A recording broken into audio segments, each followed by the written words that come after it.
Assalamualaikum warahmatullahi wabarakatuh dan semangat pagi. Kita jumpa lagi dengan Mas Karibet Channel. Saya Diki Purwandi. Pada kali ini akan membahas lagi tentang seri troubleshooting dan penjelasan technical knowledge, yaitu unit CS533E kompaktor Caterpillar, sahabat-sahabat sekalian. Nah, ini pasti sangat menarik sekali ya. Kita simak sampai habis ya, sahabat-sahabat sekalian.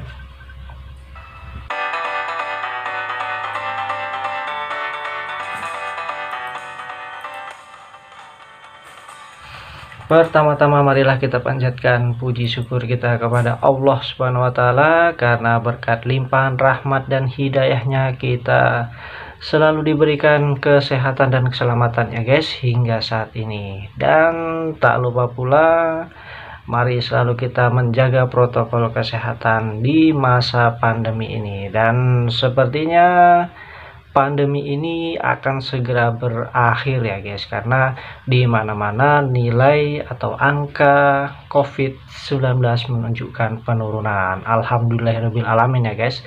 Semoga semuanya akan segera pulih kembali seperti dulu lagi guys.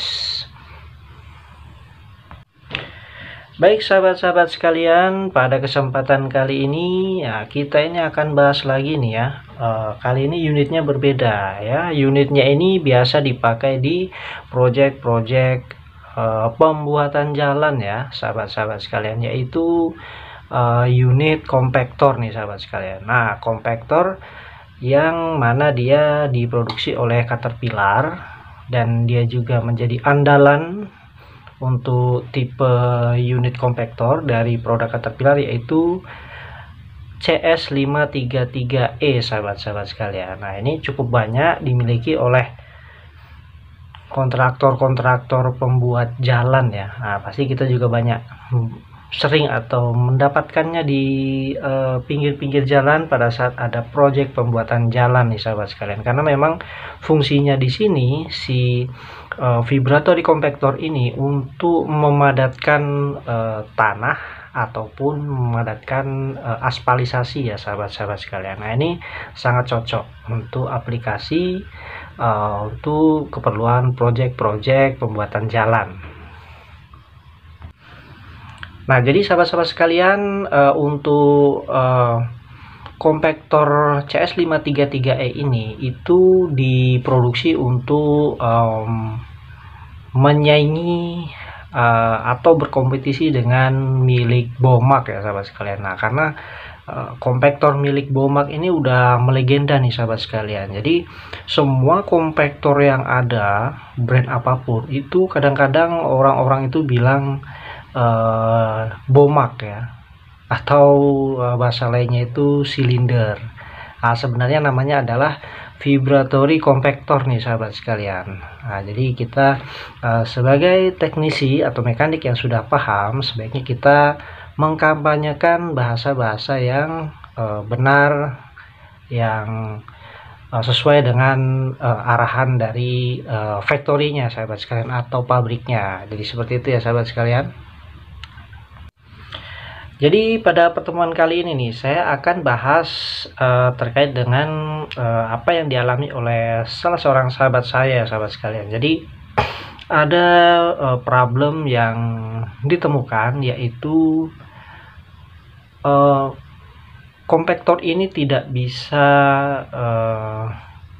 bergetar ya sahabat sekalian, atau vibratory drumnya itu tidak bergetar, atau yang jelas pada saat itu tidak maksimal. Memang dia ada getarannya tapi tidak bisa maksimal bergetar, sehingga dia tidak bisa memadatkan tanah atau memadatkan aspal dengan sempurna sahabat sekalian. Nah, jadi mari simak pembahasannya sahabat-sahabat sekalian terkait dengan problem ini. Tapi sebelum kita melanjutkan pembahasan terkait dengan problem ini, mohon di subscribe dan like-nya, dan juga di share ke sahabat-sahabat kita yang lain, sehingga konten kita kali ini bisa menjadi konten yang bermanfaat bagi banyak mekanik dan teknisi di seluruh pertambangan dan proyek di seluruh Indonesia, sahabat sekalian. Check it out. Baik sahabat-sahabat sekalian, jadi problem kali ini, fakta-fakta yang kita temukan di lapangan adalah, jadi ternyata unitnya ini adalah unit baru ya sahabat sekalian ya. Unit yang baru dikirim delivery dari dealer ke customer ya. Begitu sampai di tempat customer, tempatnya Pak Haji itu ya, pemilik alat-alat untuk pembuat jalan gitu ya. Itu unitnya nggak bisa bergetar nih sahabat sekalian. Si compact ini nggak bisa buat melakukan pemadatan ya. Yang jelas sih dia memang getarannya itu ada tapi tidak maksimal ya sahabat sekalian. Jadi tidak bisa dipakai lah intinya, tidak bisa padat tanahnya. Jadi seperti itu. Nah, sebelum kita menganalisa kenapa kok bisa terjadi seperti itu ya, kita pahami dulu cara kerja daripada vibratory compactor nih sahabat sekalian ya. Jadi pasti sahabat-sahabat sekalian banyak yang bingung kan, dan bertanya-tanya nih, gimana sih cara kerjanya vibratory compactor ya, kok dia bisa bergetar dan getarnya itu bisa memadatkan tanah ya sahabat sekalian. Jadi sebenarnya sih sangat sederhana sahabat sekalian. Maka dari itu kita simak penjelasannya ya sahabat-sahabat sekalian. Nah, jadi sahabat-sahabat sekalian, sebenarnya untuk vibratory compactor ini itu sebenarnya mirip aja sih dengan attachment di unit lain ya sahabat sekalian. Jadi dia ada yang namanya vibratory pump dan vibratory motor ya sahabat sekalian. Kalau vibratory pump ini adalah dia yang menyuplai oli ya, menyuplai oli dari tangki atau dari sistem itu bersirkulasi, dia menuju ke vibratory motor. Nah, kemudian di vibratory motor ini dia adalah sebagai eksekutor ya, eksekutor yang mana eksekusinya itu lebih tepatnya nanti akan dilakukan atau dikerjakan oleh komponen yang namanya eccentric wake sahabat sekalian. Jadi sangat menarik sekali nih sahabat sekalian. Mari kita simak lebih dalam lagi ya penjelasannya sahabat sekalian. Nah, jadi sahabat-sahabat sekalian, untuk tipe vibratory pumpnya ini adalah tipe variable piston pump ya sahabat sekalian ya. Jadi dia bisa dimainkan apakah dia menggunakan high frequency atau low frequency. Kalau high frequency itu yang getaran yang sangat cepat itu sahabat sekalian dia. Jadi hasilnya adalah dia lebih padat ya. Kalau yang low frekuensi getarannya dia agak lembut. Jadi dia dibagi menjadi dua fungsi ya sahabat sekalian untuk vibratorinya ini. Nah, untuk fungsi spesifiknya dari operasional itu teman-teman operator itu lebih memahami. Nah, jadi sahabat-sahabat sekalian,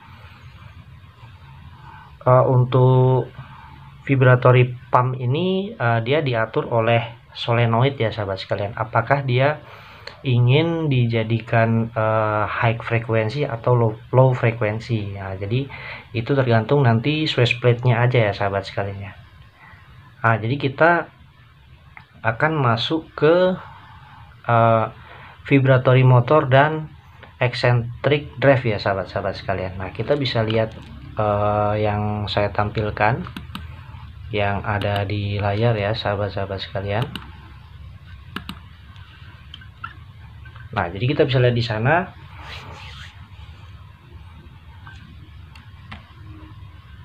jadi di dalam vibratory drum itu seperti yang ada di layar itu sahabat sekalian. Komponen-komponen utamanya yaitu di sebelah kiri itu ada yang namanya final drive ya. Di dalamnya ada planetary sahabat sekalian. Final drive-nya ini dia juga menggunakan tipe motor ya sahabat sekalian, penggeraknya. Nanti motornya itu ada pompanya sendiri, tapi kita tidak fokus ke sana nih sahabat sekalian. Jadi fungsinya final drive ini adalah dia untuk memutar drum atau housing drum yang bulat kayak drum itu ya sahabat sekalian. Nah, secara keseluruhan dia akan diputar oleh ini, dan dia juga akan menghasilkan traveling dari unit ini ya sahabat sekalian. Jadi inilah yang bisa membuat unit ini bisa maju, jalan atau mundur. Nah, kemudian di sebelah kanan itu ada yang namanya yang sudah kita sebutkan tadi, yaitu vibratory motor ya sahabat sekalian. Nah, itu yang ada di gambar vibratory motor. Nah, itu dia bisa dibilang eksekutor, tapi bukan eksekutor final nih sahabat sekalian. Nah, untuk eksekutor finalnya itu ada di eccentric drive. Nah, di sana ada dua nih sahabat sekalian, ada kiri dan kanan ya sahabat-sahabat sekalian ya. Nah, jadi di sana itu ada eccentric drive housing dan ada juga eccentric drive eksekutornya itu sendiri. Nah, yang bentuknya seperti keong itu ya sahabat sekalian, kita bisa amati. Nah, di dalamnya itu ternyata ada rongga nih sahabat sekalian, dan rongganya itu diisi oleh yang namanya steel shoot ya. Steel shoot itu bola-bola besi sahabat sekalian, tapi kecil-kecil ya, bulat-bulat itu. Nah, itu di dalamnya ada steel shootnya di dalam daripada eccentric drive ini ya sahabat-sahabat sekalian. Nah, di luarnya eccentric drive itu ada housing eccentric drive, dan housingnya ini dipenuhi dengan oli nih sahabat-sahabat sekalian ya. Nah, jadi seperti itu sahabat sekalian. Jadi di sini ada dua fungsi nih sahabat sekalian ya. Ada low amplitude atau low frekuensi tadi itu ya, atau high amplitude ini sahabat sekalian. Ada dua fungsi kerja.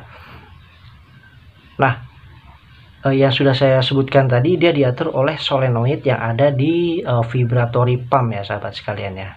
Itu untuk kontrolnya. Dari operator, dia menginginkan untuk high amplitude atau getaran tinggi, atau dia mau low amplitude atau getaran rendah ya sahabat sekalian. Nah, itu diatur oleh solenoid yang ada di pompa. Nah, kemudian sahabat-sahabat sekalian, untuk high amplitude dan low amplitude ini ternyata dia beda putaran sahabat sekalian. Nah, kalau putaran untuk high amplitude dia adalah putaran searah jarum jam sahabat sekalian, sedangkan low amplitude dia putarannya di motor, untuk vibratory motornya itu dia berlawanan arah jarum jam seperti yang ada di gambar itu sahabat sekalian. Jadi yang saya maksud di sini adalah motornya ya sahabat sekalian. Jika kita melihat dari sebelah kanan unit ya, dan kita fokus ke bagian drumnya, maka jika dia high amplitude, maka si vibratory motor ini dia akan berputar searah jarum jam sahabat sekalian. Sedangkan yang ketika low amplitude diaplikasikan, maka dia akan berputar berlawanan dengan arah jarum jam atau counterclockwise ya sahabat sekalian ya. Nah, jadi seperti itu sahabat sekalian. Nah, kita bisa lihat rongganya nih sahabat sekalian. Di eccentric wake ini kita bisa lihat di sana dia ada rongganya, bentuknya seperti C itu sahabat sekalian ya. Bentuknya seperti C, dan di bagian bawah, nah kita lihat di bagian bawah itu seperti ada yang namanya counter wake sahabat sekalian. Nah, bentuknya itu kita amati baik-baik. Yang bawah itu bentuknya itu lebih besar, dan yang pasti dia lebih berat sahabat sekalian ya. Itu ada counter wake-nya, sedangkan yang atas dia tidak ada counter wake ya, tidak ada pemberat. Nah, seperti yang saya tunjukkan itu sahabat sekalian ya. Dan di dalamnya ada rongga seperti huruf C itu sahabat sekalian, dan itu tertutup ya, tertutup. Jadi besi-besi bajanya atau steel shootnya itu tidak bisa keluar dari dalam rongga itu sahabat sekalian. Dia di tertutup eccentric wake-nya ini sahabat sekalian. Nah, uniknya di sini sahabat sekalian. Jadi kan kita tadi ya sudah sebutkan kalau dia high amplitude, maka si besi-besinya itu karena si eccentric wake-nya ini berputar searah jarum jam, maka sudah pasti secara otomatis besi-besinya itu akan terlempar ke bagian atau ke arah yang ada counterweight-nya nih sahabat sekalian, yang di bagian berat ya, pasti dia akan terpental ke sana nih, dan dia tertahan di sana, dia ngikut, dia berputar ya sahabat sekalian ya, sehingga si besi-besinya itu akan menambah berat beban si counterweight sahabat sekalian. Jadi ketika high amplitudo atau high frekuensi atau getaran tinggi, dia juga akan memiliki daya pukul yang kuat sahabat sekalian ke bumi atau ke tanah ya.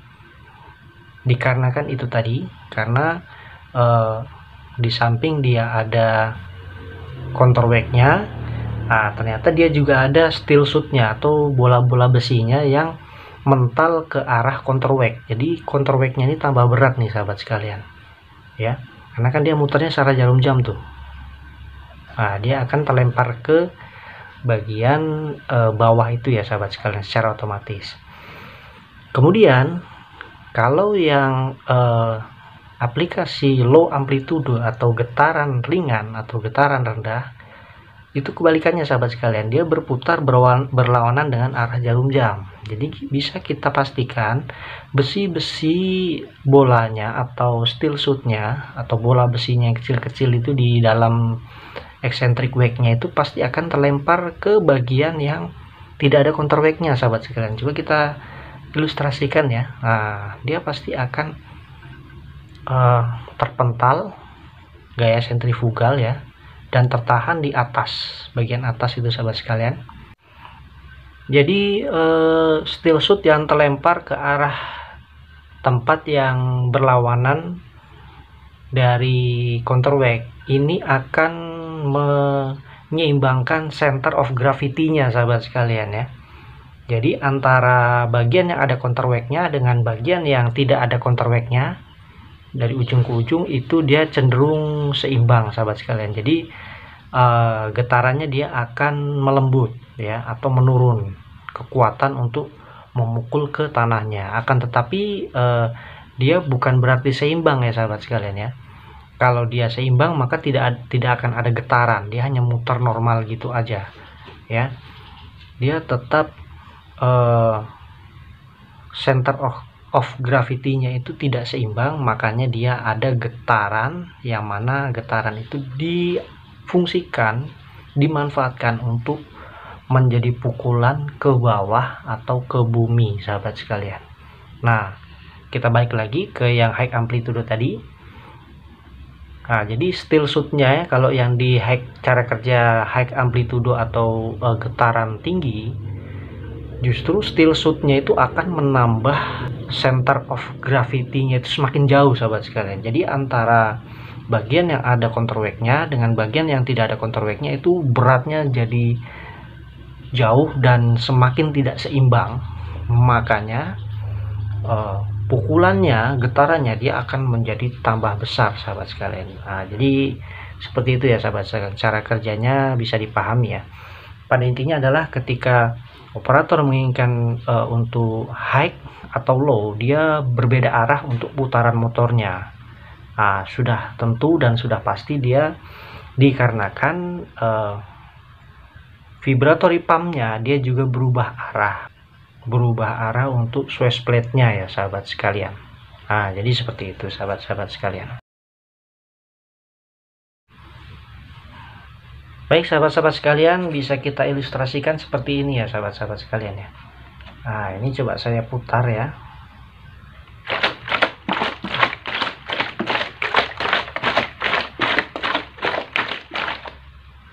Nah, jadi seperti itu sahabat sekalian.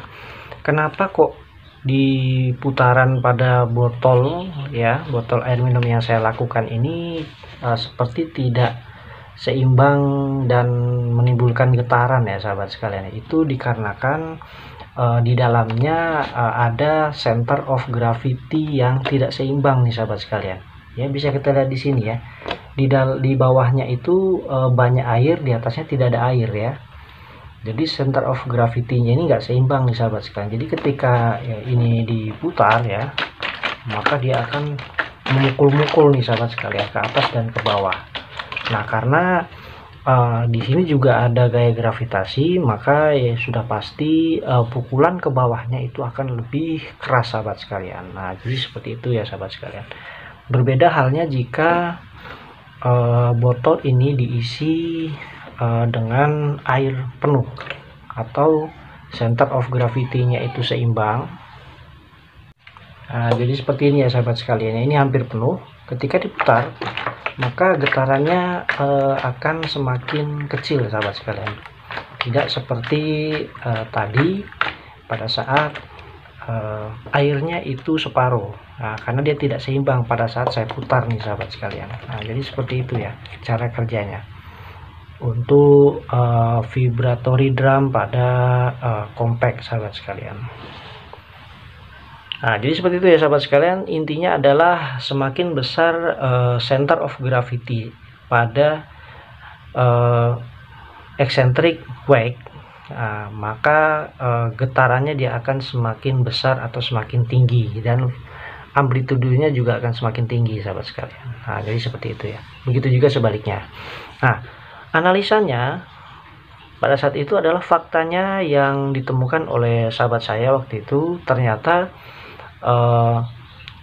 oli untuk eccentric wake housing itu kurang sahabat sekalian pada saat itu ya, bahkan sangat kurang sekali, yang mana dia harusnya itu 12 liter dibagi dua ya, di dua housing tersebut, jadi 6 liter 6 liter itu kalau di total paling hanya 2-3 liter saja nih sahabat-sahabat sekalian ya.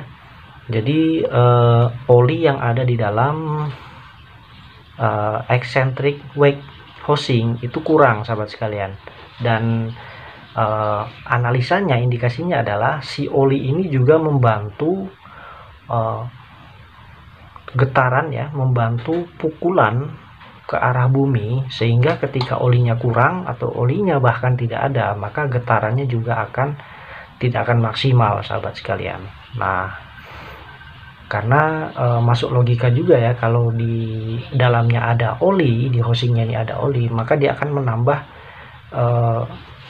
pukulan, menambah kegoncangan yang ada di dalam eccentric wake ini sahabat sekalian, sehingga drum compactor kita ini bisa memukul ke tanah berkali-kali ya, berkesinambungan, sehingga terjadilah fungsi untuk vibratory compactor memadatkan tanah atau aspal sahabat sekalian. Nah, jadi seperti itu. Nah, sederhana sekali untuk troubleshooting kita kali ini. Kita lakukan pengisian kembali pada oli untuk eccentric wake housingnya ya sahabat sekalian. Kita isi oli 60 SAE yang biasanya tebal atau yang sangat kental itu sahabat sekalian ya, SAE 60.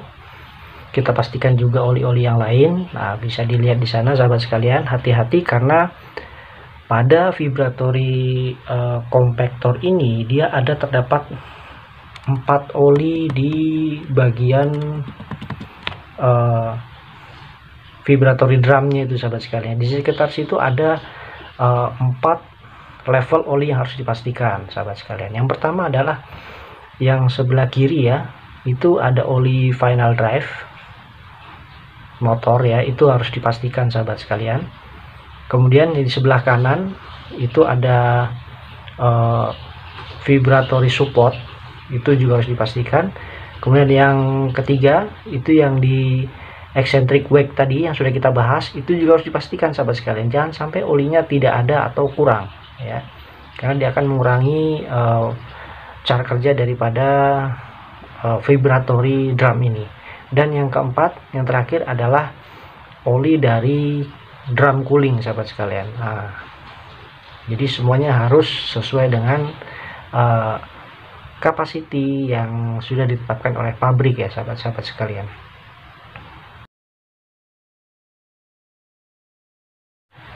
Baik sahabat-sahabat sekalian, demikian yang bisa saya sampaikan ya sahabat-sahabat sekalian. Semoga ini bisa bermanfaat bagi seluruh sahabat-sahabat kita, terutama mekanik dan teknisi yang ada di seluruh pertambangan dan proyek yang ada di seluruh Indonesia ini, sahabat sekalian.